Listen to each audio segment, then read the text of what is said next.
Hello guys, मैं हूं Parmeshwari Paikra. Welcome to my YouTube channel Paikra LLB में आपका स्वागत है। प्लीज़ मेरे वीडियो को देखने के साथ साथ लाइक शेयर एवं सब्सक्राइब जरूर करिएगा। आइए हम चर्चा करते हैं पुलिस अभिरक्षा और न्यायिक अभिरक्षा क्या होती है। इंग्लिश में police custody and judicial custody, इसके बारे में हम चर्चा करेंगे। सीआरपीसी की धारा 167 के अनुसार police custody and judicial custody क्या होती है। तो पुलिस कस्टडी, यदि किसी व्यक्ति को गिरफ्तार करके लाया जाता है और उसकी अन्वेषण यदि 24 घंटे के अंदर ना हो तो प्रक्रिया क्या होती है। यदि किसी व्यक्ति को गिरफ्तार करके लाया जाता है तो अन्वेषण पूरा होने के बाद उसे 24 घंटे के अंदर या अन्वेषण पूरा ना हो तो भी उसे 24 घंटे के अंदर मजिस्ट्रेट के न्यायालय में पेश करना होता है, क्योंकि 24 घंटा से अधिक किसी व्यक्ति को पुलिस कस्टडी में नहीं रखा जा सकता है। सीआरपीसी की धारा 167 के अनुसार जब 24 घंटे के अंदर अन्वेषण पूरा ना किया जा सके तब प्रक्रिया।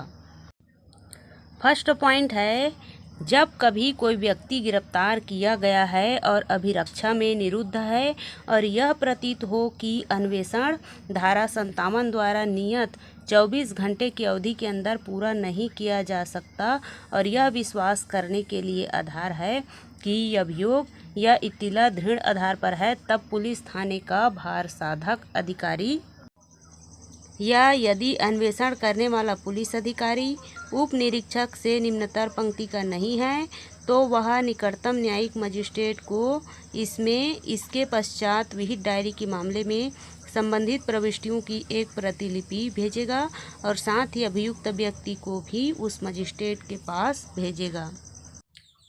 यदि किसी अपराध में अन्वेषण पूरा न हो, उस स्थिति में पुलिस अधिकारी द्वारा मजिस्ट्रेट से आदेश लेना पड़ता है कि गिरफ्तार किए गए व्यक्ति को हम इतना दिन तक रिमांड में रखना चाहते हैं, क्योंकि अभी उस मामले की जांच प्रक्रिया पूरी नहीं हुई है। तो यदि मजिस्ट्रेट को उचित लगता है तो वह 15 दिन की रिमांड अवधि दे सकती है। 15 दिन से अधिक की रिमांड अवधि नहीं होगी, उससे अधिक नहीं रखा जा सकता है। कौन? पुलिस अधिकारी द्वारा। सीआरपीसी की धारा 167 के भाग 2 के अनुसार वह मजिस्ट्रेट जिसके पास अभियुक्त व्यक्ति इस धारा के अधीन भेजा जाता है, चाहे उस मामले के विचारण की उसे अधिकारिता हो या न हो, अभियुक्त का ऐसी अभिरक्षा में जैसी वह मजिस्ट्रेट ठीक समझे इतनी अवधि के लिए, जो कुल मिलाकर 15 दिन से अधिक न होगी, निरुद्ध किया जाना समय समय पर प्राधिकृत कर सकता है तथा यदि उसे मामले के विचारण की या विचारण के लिए सुपुर्द करने की अधिकारिता नहीं है और अधिक निरुद्ध रखना उसके विचार में अनावश्यक है, तो वह अभियुक्त को ऐसे मजिस्ट्रेट के पास जिसे ऐसी अधिकारिता है भिजवाने के लिए आदेश दे सकता है।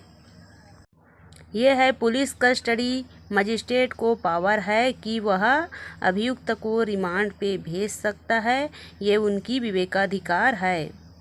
पुलिस अधिकारी द्वारा मैक्सिमम 15 दिन ही पूछताछ के लिए रख सकते हैं। अब जुडिशियल कस्टडी अर्थात न्यायिक अभिरक्षा क्या है। तो न्यायिक अभिरक्षा में मजिस्ट्रेट द्वारा गिरफ्तार किए गए व्यक्ति को मजिस्ट्रेट के न्यायालय में पेश किया जाता है तो मजिस्ट्रेट द्वारा उसे जेल भेज दिया जाता है। कब तक? रिमांड अवधि तक, जब तक कि जांच प्रक्रिया पूरी ना हो। तो यह रिमांड अवधि कब तक होती है? तो यह रिमांड अवधि मिनिमम 60 से मैक्सिमम 90 दिन तक की होती है। उसके बाद उसकी रिमांड अवधि खत्म हो जाती है। सीआरपीसी की धारा 57 के अनुसार चाहे अपराध गैर जमानती हो या जमानती, 24 आवर के अंदर मजिस्ट्रेट के न्यायालय में पेश करना ही होता है। उससे अधिक समय तक पुलिस अधिकारी द्वारा थाने में नहीं रखा जा सकता है। सीआरपीसी की धारा 167(2) के अनुसार मजिस्ट्रेट से परमिशन लेना होगा और गिरफ्तार किए गए व्यक्ति की रिमांड अवधि बढ़ाने के लिए। तो यदि मजिस्ट्रेट आदेश देता है तो उसकी रिमांड अवधि 15 दिन के लिए बढ़ाई जा सकती है और वह उसे थाने में लाकर पूछताछ कर सकते हैं। देखिए CRPC की धारा 167(2) के सब सेक्शन 1 का के अनुसार 1 का मजिस्ट्रेट अभियुक्त व्यक्ति का पुलिस अभिरक्षा से अन्यथा निरोध 15 दिन की अवधि से आगे के लिए उस दशा में प्राधिकृत कर सकता है जिसमें उसका समाधान हो जाता है कि ऐसा करने के लिए पर्याप्त आधार है, किंतु कोई भी मजिस्ट्रेट अभियुक्त व्यक्ति का इस पैरा के अधीन अभिरक्षा में निरोध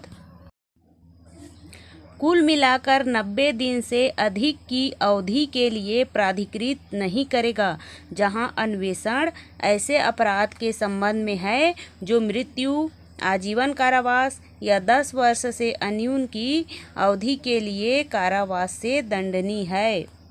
अब CRPC की धारा 167(1) का के अनुसार यदि रिमांड अवधि 90 दिन बीत जाता है, उसके बाद क्या होता है, तो यदि रिमांड अवधि 90 दिन बीत जाता है तो ऐसे अपराध जो मृत्युदंड या आजीवन कारावास या 10 वर्ष के कारावास से दंडनीय अपराध हो तो उसके लिए रिमांड अवधि 90 दिन है। 90 दिन के बाद वह जमानत के लिए आवेदन लगा सकती है। अब 60 से 90 दिन की अवधि बीत जाने पर गिरफ्तार हुए व्यक्ति यदि जमानत आवेदन लगाते हैं तो क्या उसे जमानत मिल सकती है या नहीं मिल सकती है, यह संभव नहीं है। देखिए CRPC की धारा 167(2) के स्पष्टीकरण 1 शंकाएं दूर करने के लिए इसके द्वारा यह घोषित किया जाता है कि पैरा क में विनिर्दिष्ट अवधि समाप्त हो जाने पर भी अभियुक्त व्यक्ति तब तक अभिरक्षा में निरुद्ध रखा जाएगा जब तक कि वह जमानत नहीं दे देता है। यदि अभियुक्त किस शर्त पे जमानत पे छूट सकता है तो वह बेल एंड बॉन्ड के टर्म को अर्थात जमानत के शर्त को मानने के लिए तैयार हो तभी उसे जमानत मिल सकता है, अन्यथा नहीं। यदि चालान पेश ना हुआ हो, इन्वेस्टिगेशन पूरा ना हुआ हो, उस स्थिति में भी जमानत नहीं मिलता है। CRPC की धारा 436 का के अनुसार अधिकतम अवधि जिसके लिए विचाराधीन कैदी निरुद्ध किया जा सकता है अर्थात उतनी अवधि तक रखा जा सकता है जितनी उनकी रिमांड अवधि हो। उसके बाद 436 का के अंतर्गत उसके बाद जमानत ली जा सकती है। यदि वह जैसे कि किसी मामले में जैसे IPC की धारा 379 में 3 वर्ष के कारावास से दंडनीय अपराध है, यदि वह व्यक्ति 379 के अपराध करता है तो उसे 60 दिन की रिमांड अवधि में रखा जाता है। उसके बाद वह जमानत ले सकते हैं क्योंकि इसमें सजा कम है, कितने 3 वर्ष तक की, और उसे जमानत के बॉन्ड को पूरा करना होगा।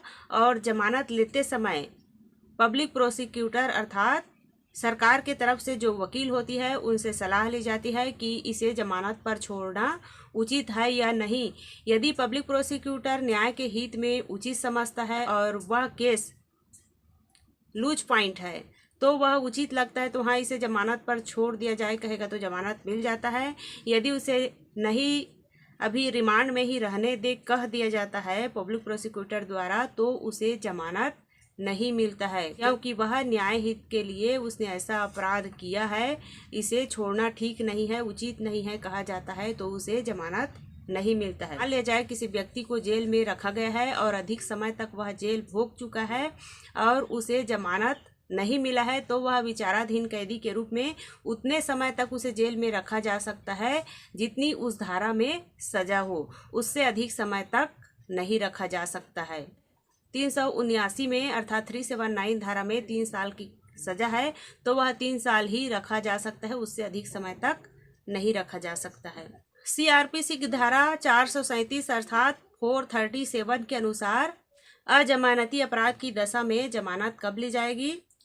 यदि कोई व्यक्ति अजमानती अपराध का अपराधी है और थाने के भारसाधक अधिकारी या पुलिस अधिकारी द्वारा गिरफ्तार करके निरुद्ध रखा गया है, थाने के भारसाधक अधिकारी या पुलिस अधिकारी द्वारा गिरफ्तार करके निरुद्ध रखा गया है, तो वह उच्च न्यायालय या सेशन न्यायालय से भिन्न न्यायालय के सामने हाजिर होता है या लाया जाता है, तो उसे जमानत पर तब छोड़ा जाता है यदि वह व्यक्ति मृत्यु या आजीवन कारावास के अपराध से दंडनीय अपराधी है, तो उसे नहीं छोड़ा जाएगा।